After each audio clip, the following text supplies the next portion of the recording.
les objectifs du deuxième degré en microtechnique, ben, c'est plus une découverte de l'option, quoi. Donc, ils vont toucher un peu à tout, que ce soit du côté mécanique, électrique, donc en travaux pratiques aussi. Donc, ils vont faire connaissance avec les machines, commencer à réaliser des petites pièces dans du métal, hein, aluminium, bronze, enfin surtout le laiton, pardon.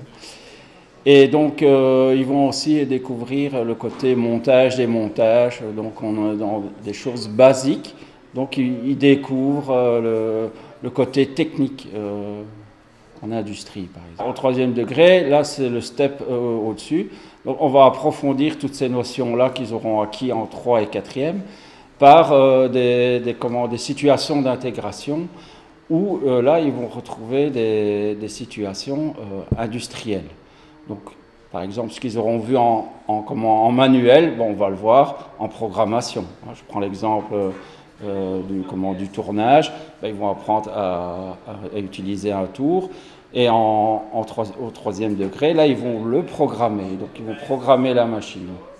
Donc, on est vraiment dans cette notion-là. Même chose, ils vont découvrir la pneumatique, l'électropneumatique et la programmation de tout ce système-là, quoi.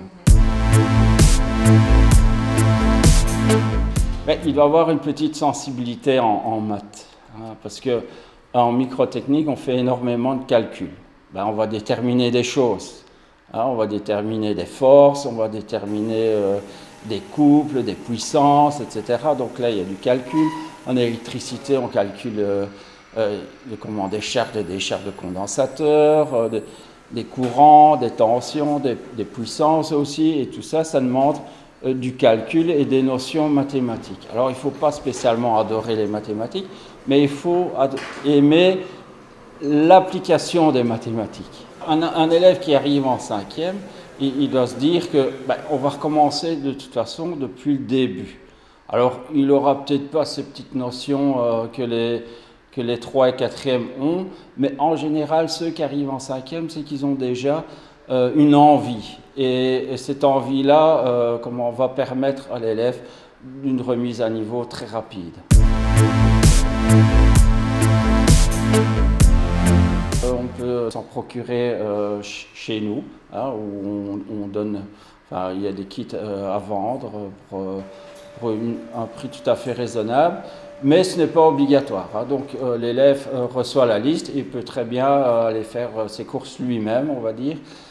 Mais il est quand même conseillé de le prendre ici pour que tout le monde ait le même matériel pour l'utilisation des machines, des ajustages à faire, du soudage, hein, si on va plus dans l'électricité et l'électronique.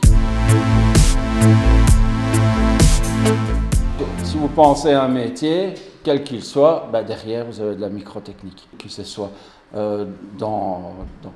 du côté médecine, avocat, on peut se dire, oui, avocat, qu'est-ce qu'il a besoin? Si, un ordinateur, microtechnicien aussi ont une formation au niveau des PC, réparation, etc., s'ils font des spécifications. Donc on est vraiment dans la partie technique très très large, hein. Si on veut partir dans des dimensions un peu plus grandes, on parlera d'électromécanique.